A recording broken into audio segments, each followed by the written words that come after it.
Hey, Pretty Girl Club, welcome back to the Beluga series. And today I'm going to talk about how you're fat because of childhood trauma. So I'm not sure if I'm going to put this on the Patreon or on the YouTube, but if this ends up on the YouTube, be sure to follow the Patreon for more content like this. But I was talking to somebody that I know, and he was talking about how part of the way that he stays slim naturally is because of how he was raised. He was talking about how his mother, from the time he was a kid, his mom taught him how to portion control and like what's a good amount of food, what's too much food. And it got me thinking about how a lot of people become fat when they're older due to emotional neglect. So some children are neglected by their parents. So they didn't learn portion control. They didn't learn what's healthy and what's not. They didn't learn why it's bad to eat processed food and dairy 24/7. They don't even know what gluten is. So they weren't even raised to value their physical health.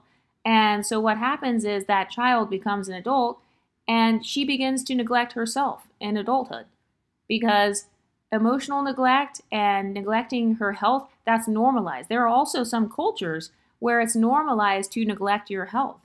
There are some cultures where it's like, if you're not trying to be a professional athlete, you don't have to be athletic. You don't have to work out. So sometimes it could be a cultural issue, like maybe you come from a cultural background where being overweight is just a part of it. You know, being overweight is celebrated or being overweight is normalized. Some people come from a family background where maybe they make fun of people who are slim. They make fun of people who are in shape. They make fun of people who are skinny, and they give this talking point that, oh, she looks like a child or she looks like a little boy. So a part of that brainwashing actually can contribute to obesity when you get older. So this is why I say that weight loss is also like a version of reparenting yourself, because you have to learn how to regulate your emotions without food. So that's something you really should have learned in childhood, maybe from like your parents, is how to regulate your emotions, how to comfort yourself, how to soothe your own anxiety naturally without going to the refrigerator. Another thing that causes people to become fat is lack of structure. There are some people who were raised in a household with no structure. There is no breakfast time, lunchtime, dinner time, dessert. There's just no structure around food at all. And so that's a part of why they carry that into adulthood. They have no structure. They're impulsive because maybe their parents were impulsive. Maybe they had lazy parents to where the parent didn't feel like cooking. This is why I talk about, like, if you have a parent that was in survival mode or both of your parents were in survival mode, you have to practice reparenting yourself as you get older. So you can go back through my old videos. I have over 1,000 videos on this channel about all different subjects, but that's very important. If you were raised with parents in survival mode, they're not going to know how to really teach you structure. They're too busy trying to structure their own lives. They're too busy. Like a lot of parents who are in survival mode, what they're doing is they're living in a state of reaction. They're reacting to their own mistakes. And this is no shade towards anybody's parents because every parent makes mistakes. But for a lot of parents who are in survival mode, they're kind of just living the consequences of their own actions. So maybe they didn't plan to have you. Maybe they didn't plan to stay with your dad, or maybe your dad didn't plan to stay with your mom, or you got these other issues going on to where weight loss and being healthy and all that, that is like the least of your parents' priorities. That's the least of their worries.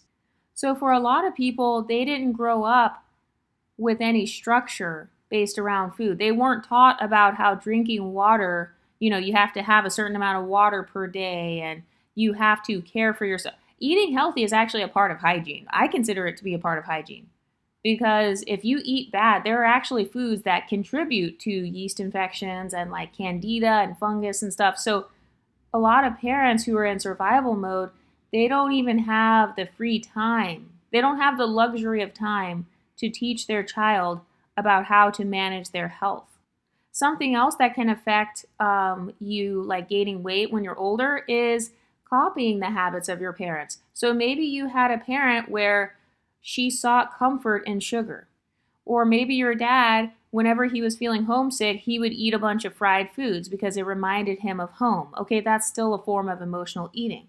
Oh, I'm eating so I can get a taste of home. Okay, so because you feel lonely, because you feel isolated from your family, you want to feel emotionally connected to them via food. So that's still a negative relationship with food. That's why I talk a lot about like generational curses on here and how if you come from a family where maybe being overweight is common. I mean, most people in America are overweight anyway. But maybe that's a part of your family culture, being overweight. Maybe you started losing weight and then your parents are like, "Oh, you're getting too skinny," or, don't get too skinny on us. Don't lose too much weight. So you don't have autonomy over your own body. So in that case, maybe you had a codependent relationship with your parents where your parents viewed you as their property. So they lived vicariously through you. So now they feel like it's okay to tell you what you can and can't do with your own body as a grown adult. That's a sign of a codependent parent. They had you, whether they admit it or not.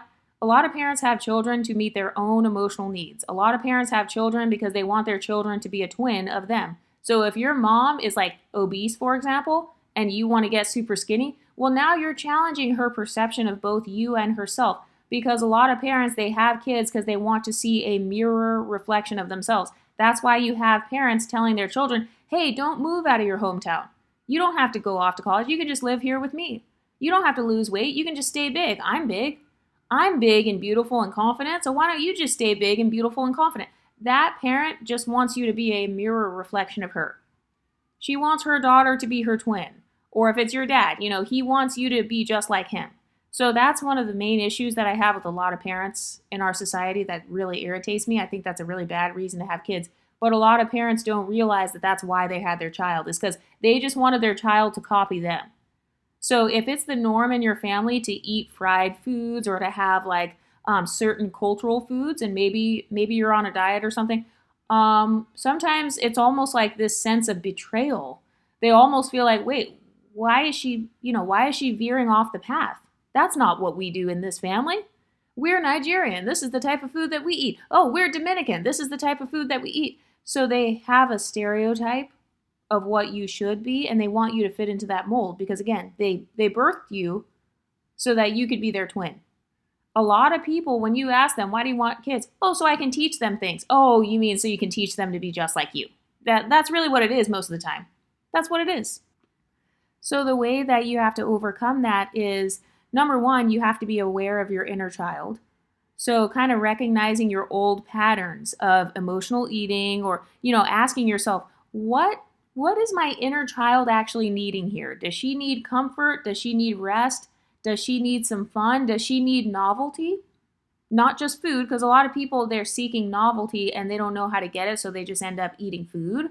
That's actually a very big one. Do you come from a small town? Are you from like a small town in the South or something where maybe nobody left the hometown? Maybe everybody just stayed in their own neighborhood, and the way that they seek novelty is by trying all the new candies at Walmart. They try all the new foods, like maybe they try a new recipe. That's their main way of seeking novelty. So maybe they couldn't afford to travel. They couldn't afford to travel to these other countries. They couldn't afford to travel to get pastries in France, but you know what they can do? They can bake some French pastries at home. So food is their main source of novelty. Maybe that's a part of your family culture. Or maybe you were raised in an environment where it's considered insulting or rude to not finish your plate and not finish your food. All of these things cause people to gain weight as they get older. Did you have a parent that was very controlling of your weight? Maybe they said you were fat, or they said you were eating too much, and so they did a lot of restricting. Maybe they restricted you from certain foods. Were you raised in a religious background? Maybe you couldn't have pork, or maybe you couldn't have coffee. Maybe you grew up not being able to have certain foods or drinks, like it was kind of forbidden. And so then, as an act of rebellion, when you moved out of the house, now you're eating a whole bunch of pork. Now you're eating a whole bunch of stuff. Like when I was a kid, I could not eat a whole bunch of candy. That was not a part of the grocery shopping. Like my mom, whenever she went grocery shopping, she's not coming back with 10 pounds of candy. And so the first thing I did when I got my little job as a teenager, I would get my paycheck. I would spend like $40 on candy. And part of it was because at the time, it was kind of like this really cool, like forbidden thing. Like, we can only have candy during special occasions, or like when we go to the movies, that's the only time we could have candy. So once I finally had money, I went wild with the candy. because I finally had this sense of freedom where it's like, oh, now I'm making my own money. So, I can stop at the store and get some candy and just have it in my room.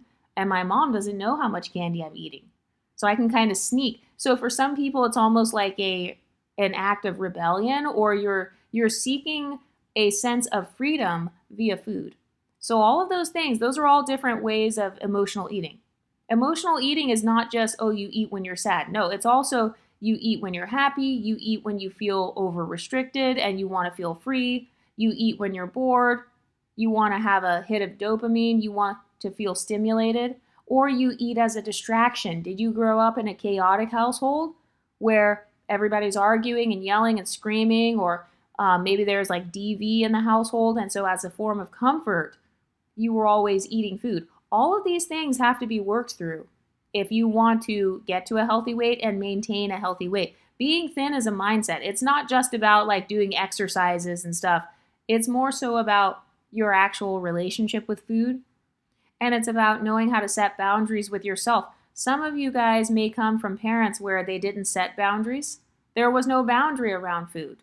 There was no boundary around the time you could eat. Did you have to ask for permission to eat food out of the cabinet, or could you just go in there? All of that stuff contributes to your mindset around food as an adult. Being able to like lose weight and maintain a healthy size, that is a sign of discipline. It's a sign of good self-leadership. It's a sign of having like self-trust, because you have to learn how to trust yourself to not overeat everything that's in the pantry. A lot of people struggle with weight gain because they can't trust themselves. So they'll say things like, oh, I can't have sugar in the house. Yeah, because they can't trust themselves with that sugar. So they haven't built up enough self-trust yet in that area. So it's like a muscle. Discipline is like a muscle. You have to keep on practicing it, and then you'll get better at it. Another thing too is, do you feel emotionally safe with leveling up? Because I've heard of some people where they live at home and then they notice whenever they're starting to lose weight, suddenly their family members or their roommates are purchasing like candy, or they're offering them more food. And a part of that is almost like this subliminal competitive mindset. So do you have parents that compete with you? Do you have a parent that's jealous of you? Do you have a family member that is literally jealous of your progress? Or they're ticked off because, again, a lot of parents, they have children that they want to be the mirror of them. So once a parent realizes, oh shit, my daughter's more confident than me. Oh my gosh, my son is doing a better job in life than me. Sometimes that triggers the parent because you're no longer reflecting their image anymore. You're no longer a twin version of them with all of their same strengths and weaknesses. So they can't trauma bond with you anymore. So now your own parent is going against you. Now your own parent is sabotaging you, or saying, oh, you're too skinny, or like you have no butt, or you're starving yourself, because they're triggered that you're not like them. They're triggered that you're skinnier than them now. So you can't trade clothes with your mom anymore. You can't share clothes anymore, or she doesn't view you as her fat daughter anymore. Now you're the skinny daughter. So a lot of times when you are experiencing parents kind of sabotaging you, even if they have good intentions, they're not trying to sabotage you, but they just naturally do. Well, guess what? How other people treat you, it's a reflection of how they treat themselves. So if your mother is putting you down and criticizing you, that's how your mother talks to herself. So I know it's a hard pill to swallow. I know it's difficult, especially as an adult, to kind of analyze the flaws of your parents. I feel like our society tries to teach us, you know how they always tell us like, oh, respect your elders, or if you were raised Christian, they'll be like, honor thy mother and father. But a part of honoring yourself is going to be, you have to know your parents' strengths and weaknesses so that you don't continue those generational curses. So if your parents' weakness has to do with eating and cravings and like obesity and stuff like that, you have to learn how to recognize, no, my mom is emotionally eating right now. She's probably not hungry right now, and maybe she just wants me to eat with her so she doesn't feel bad. I've actually heard people say that before, that they don't like eating alone. They prefer if other people eat with them, because then they don't feel that bad about overeating. So once you become an adult, though, it's no longer your parents' responsibility to try to parent you, because you're an adult. So if your parents actually did a good job, they should trust that you know how to be a responsible adult. And if they don't, then you should tell them that, hey, mom, dad, if you guys truly did a good job raising me, then I know how to take care of myself, right? And then if they react badly, I would suggest cutting them off immediately. I'm very pro boundaries on this channel. I practice very strong boundaries myself. So anybody in your life who is disrespecting you or they don't respect your autonomy, that's a codependent, that's a toxic relationship. You don't want any toxic relationships in your life, even if it is with your own sister, your own mother, your own father. And this doesn't mean that you're mad at them. It doesn't mean that you're like beefing with them. But sometimes you also have to just move out. That's another thing. Some of you guys are fat because you live in a horrible environment. Your environment absolutely affects who you are. It affects your mindset.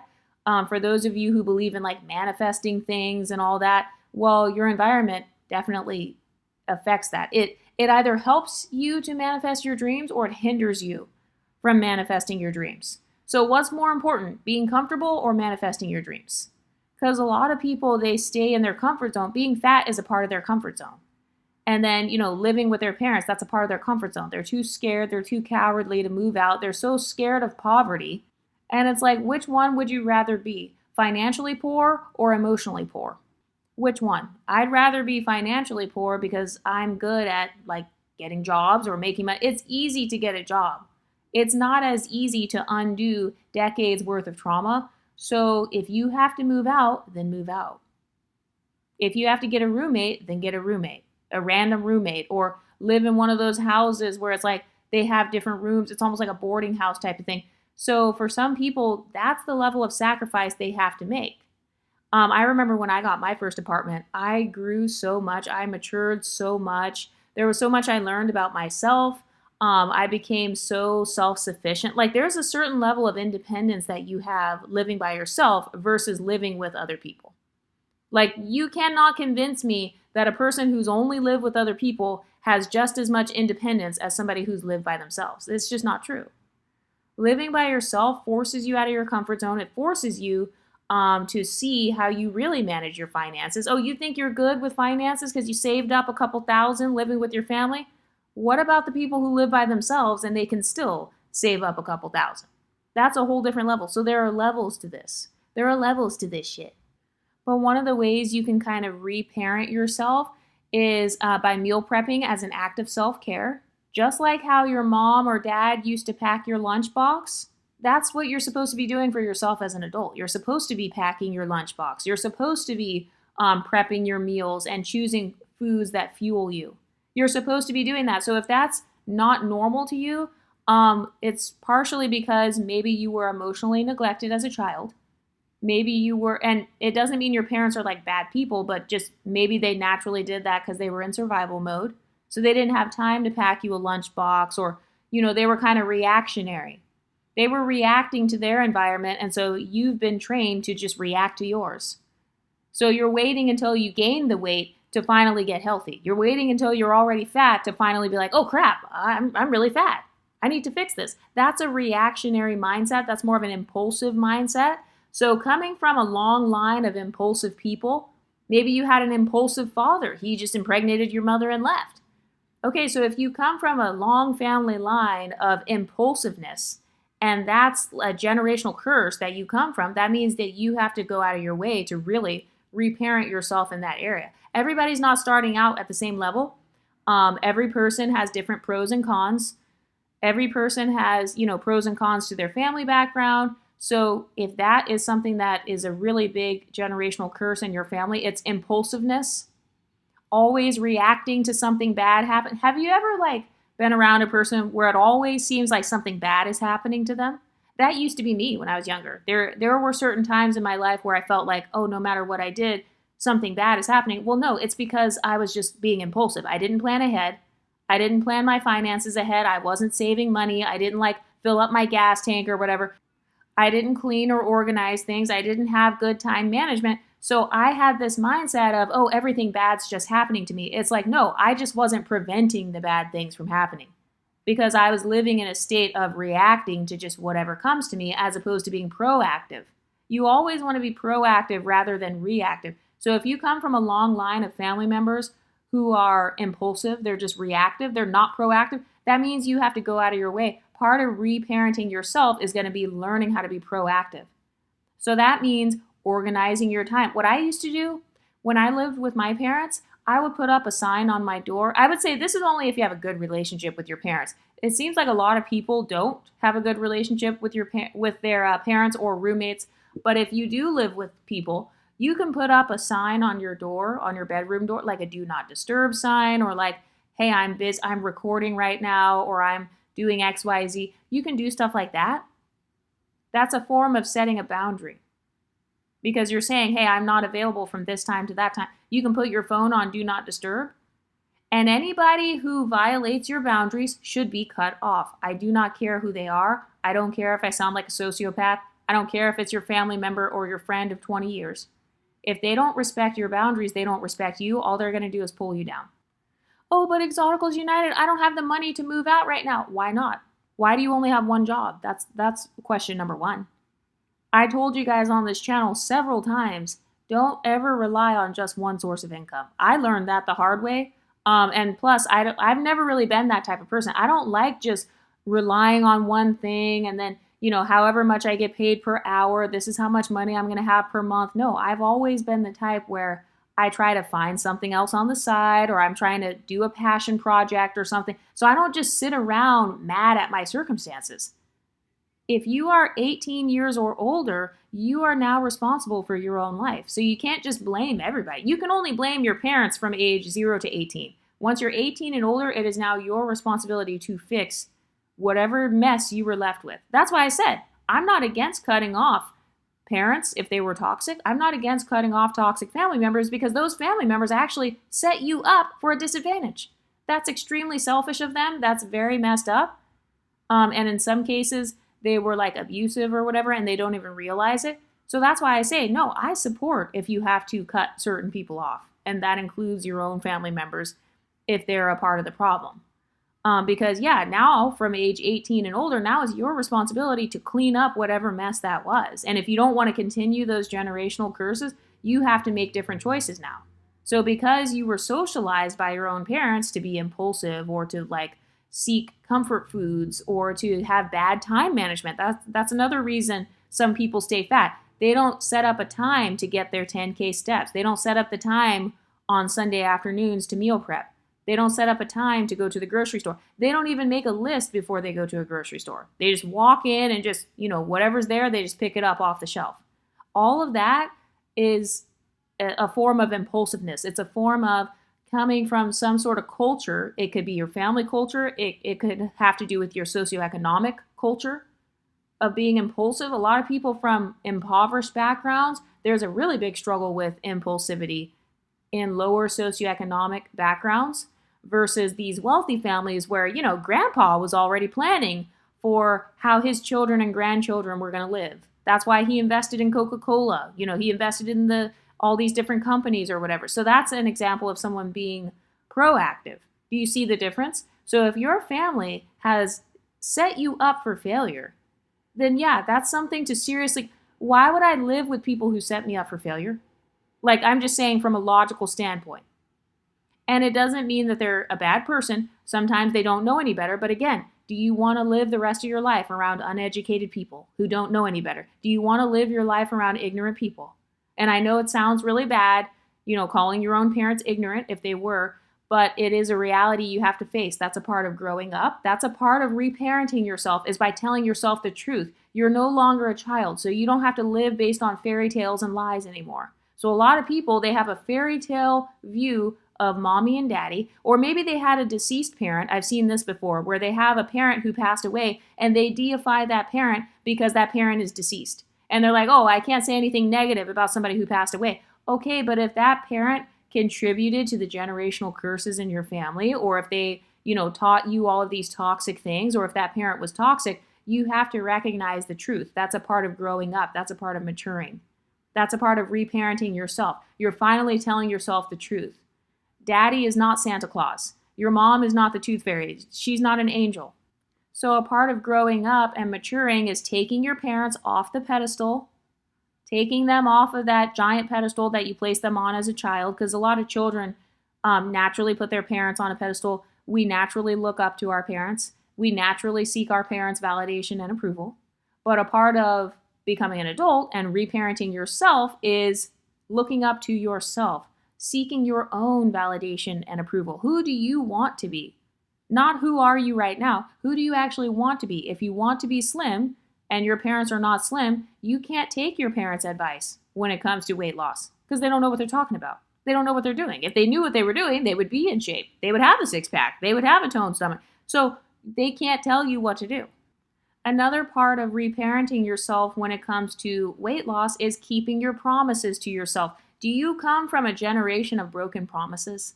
Maybe dad promised he would get you a Christmas gift, or he'd promised to come see you. Maybe mom promised that she would help you with something and they didn't follow through. Okay, that's a generational curse.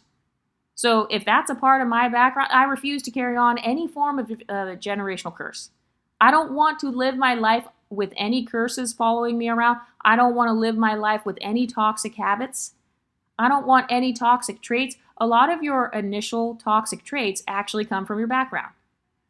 It comes from who are your parents? Who raised you? For some of you, maybe you weren't raised by your parents at all. Maybe you were raised by your grandma or auntie or cousins, or maybe you were raised in the foster care system. So there's this neglect that's already there. There's this abandonment that's already there. Did you know that gaining weight, obesity, that's a form of self-abandonment? It's a form of abandoning your body's health needs. You're abandoning your body's need for protein, or abandoning your body's need for fiber or healthy fats. So all of this is intertwined, your physical health and your mental health.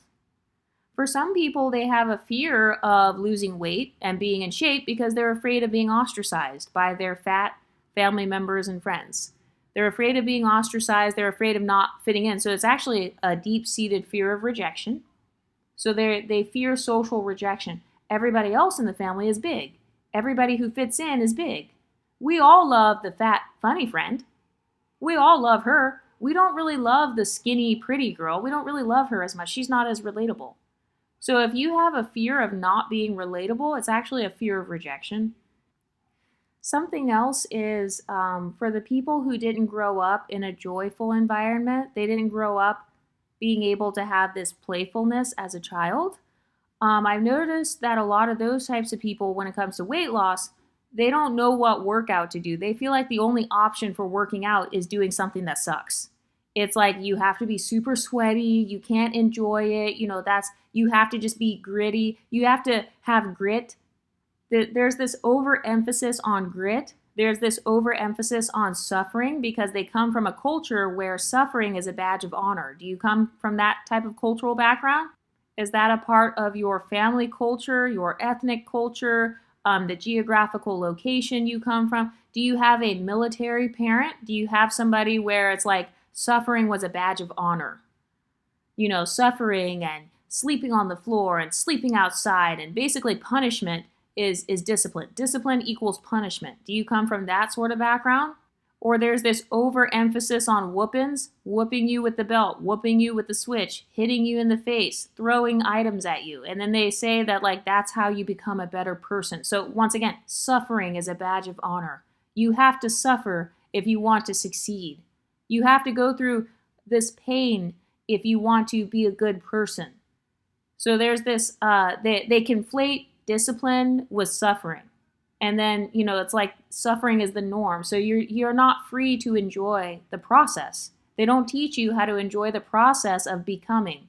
So you don't know how to enjoy the process of weight loss because you've been taught that that's impossible. It's impossible to be working towards something and then enjoy working towards it.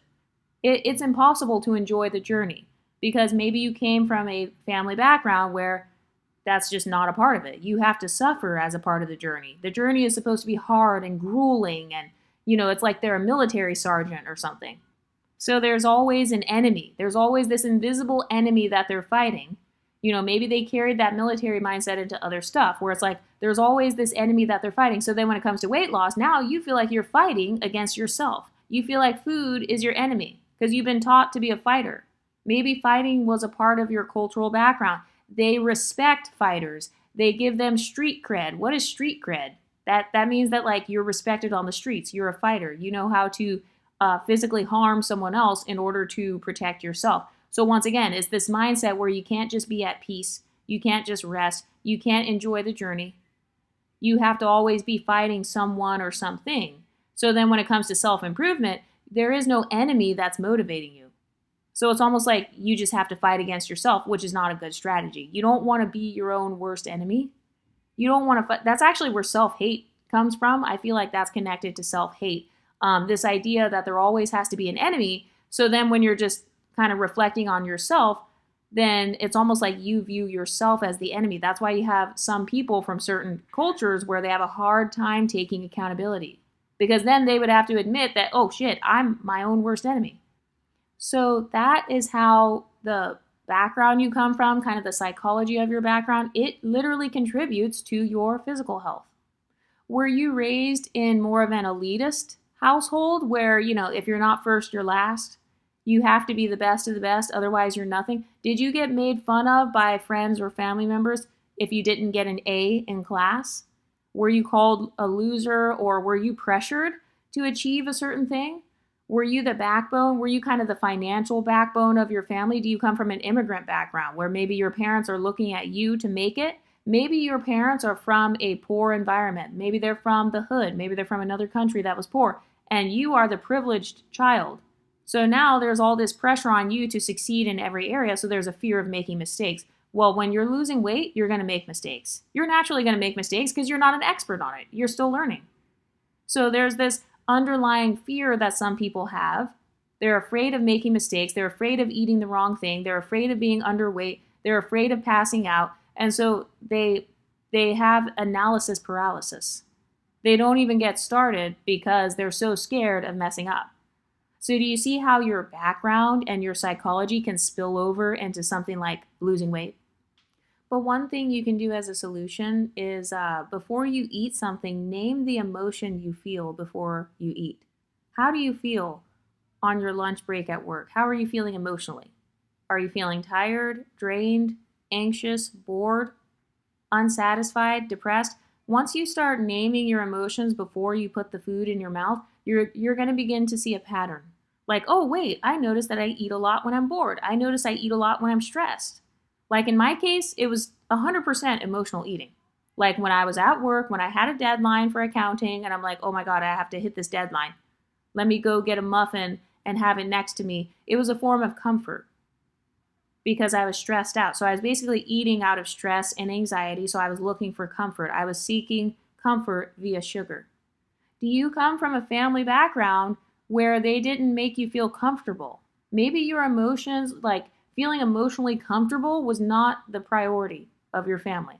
So you probably struggle with comfort eating. You probably struggle with eating so you feel a sense of comfort, or eating so you feel cozy. And again, our society doesn't help with the way that they try to advertise it, especially around this time of year. It's fall. I haven't even stepped foot into a Trader Joe's because I already know it's going to be all decorated for fall. They're going to try to advertise all these cookies and candies and stuff to make you feel cozy.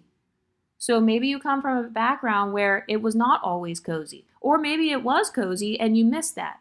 So again, that's still emotional eating because you feel lonely now. You feel anxiety. You feel anxious because you're far away from your family. So you're seeking comfort by overeating on, whatever the family dish was. As a matter of fact, do you attach food to love? Do you come from a culture where cooking for somebody or making a meal is a form of love? I know that in like Southern culture, that's a thing. So maybe it has to do with your geographical location. Maybe it has to do with your ethnic background. Maybe it's just your specific family. So does food equal love? Because for some people, they have that mindset where food is me showing love. So the way I show self-love is by overeating. I'm feeding myself as a way to show self-love. But do you see how that can become toxic though? Because, there are many other options for showing self-love rather than just buying your favorite food every single day. Because I have noticed that pattern actually with a lot of big women, like just hearing them casually talk about food, and they'll say, oh, well, I just get whatever I want in the moment. I just eat whatever I want in the moment. I'm not going to restrict myself. So they're trying to show self-love, like, hey, I'm going to give you what you want and help you feel good. But there are so many other options of feeling good other than just food. Another thing is scarcity mindset around food. Do you come from a background where food was scarce? So again, maybe you lived in a country where they didn't have a lot of food, or maybe your family came from that type of background where they were so poor there was no food. So whenever there is access to food, there's a tendency to overeat because it's like, oh, I don't know where my next meal is coming from. So maybe that generational trauma, they never worked through that. And so they're kind of subconsciously just overeating because they really don't know when the next time is they're going to eat. So it's a scarcity mindset. Another thing is assimilation. So this channel is for like Black women who are multiracial, or maybe you look multiracial, or whatever your family background is. Do you come from a background where it's like your food is the only way to connect with your culture? You weren't born in Italy. You weren't born in Mexico. You're second generation, your third generation, your fourth generation. That's your only method of connecting with that part of yourself. And so now it's still emotional eating though, because it's like using food as a sense of belonging. I'm using food as a way to connect with my ancestral background. And again, that's not a bad thing, but there are so many other ways that you can connect with who you are. There are so many other ways to connect with a culture other than just food. Number 10 is nutrition science and lack of education. So for some people who come from families that are less educated or they have less money, they might not have been taught about nutrition science. So they just eat whatever's the cheapest and the most filling. So again, that goes back to having a family that's in survival mode. Whatever's the cheapest. Okay, so beans and rice 24/7. Having those little mac and cheese pasta noodles 24/7. Having cup of noodles 24/7. But having no knowledge about like sodium intake or like how it's bad to have processed food every day. So again, it's totally based on survival. Or, whatever the food bank has, that's what we're eating. Or maybe you had a parent that worked at a restaurant. So it's like, okay, whatever they have at the restaurant that's left over, I'm bringing that home for you. And that's what you're eating. So a part of it is lack of education. A part of it comes from this generational trauma of poverty, where it's like, healthy food is expensive. Have you ever had family members say that? Oh, it costs money to eat healthy. No, it costs money to eat healthy and be convenient. Yeah, that's more expensive. But just eating an apple or, just getting some produce, you can get produce at the Dollar Tree. You can get produce at Walmart. Another generational curse is basically this mindset where you don't trust anybody else in terms of health. So it's almost like this conspiracy theory where it's like, some people, they don't trust doctors. They don't trust the health system. They don't trust the food pyramid. They don't trust what doctors have to say about cholesterol and all of that. So maybe you come from a family background where they naturally distrust the system. They distrust the man. They have all these theories about how you shouldn't listen to authority figures. So it's kind of like this generational culture of like rebellion. They want to naturally rebel against whoever's in charge, whoever has the power. They don't want to listen to like the CDC. They don't want to listen to national health organizations and stuff. They don't want to listen to what they have to say. They don't want to listen to whoever's creating the health statistics because they feel like statistics are biased in general. So is that a part of your cultural background where you have people who, maybe they don't trust doctors. They don't trust health systems. So basically, can't nobody tell me nothing. It's that mindset. Nobody can tell me nothing. But then obviously the downside of that is now you're not open-minded. You're not open to learn because you are distrusting an entire system because maybe you have trauma from that system. Do you come from a family background where the medical system has done something racist to your family background? I know that's very common in the Black community. There are all these, if you look throughout history, they have the stories about how they were like injecting people with syphilis and like doing all this stuff. So maybe a part of your racial background, you have traumas regarding the healthcare system in general, or feeling abandoned or neglected or like you're mistreated by the healthcare system. So now it's almost like the distrust became so big to where now you don't listen to anything that a doctor has to say. So if they say lower your cholesterol, that's not important. So maybe that was a part of your family background where you didn't grow up going to the doctor. You didn't grow up going to the dentist. You didn't know about cavities and what causes cavities and how you shouldn't overeat sugar because then it's going to make your teeth get messed up. Because maybe your family background, Your family doesn't trust the medical system in general. So all of these like cultural issues, they tie into your physical health. And in some cases, it's almost like this generational curse in a way, because it's kind of like when you start to veer off from whatever your family is doing, then sometimes your family views it as like a betrayal. So that's why I say it's almost like a curse, because it's almost as if you have to stay within a certain box. You have to fit in with your family's talking points. Otherwise, you're kind of betraying them. And also, have you ever heard people say, oh, well, black people don't eat that. Oh, that's white people food.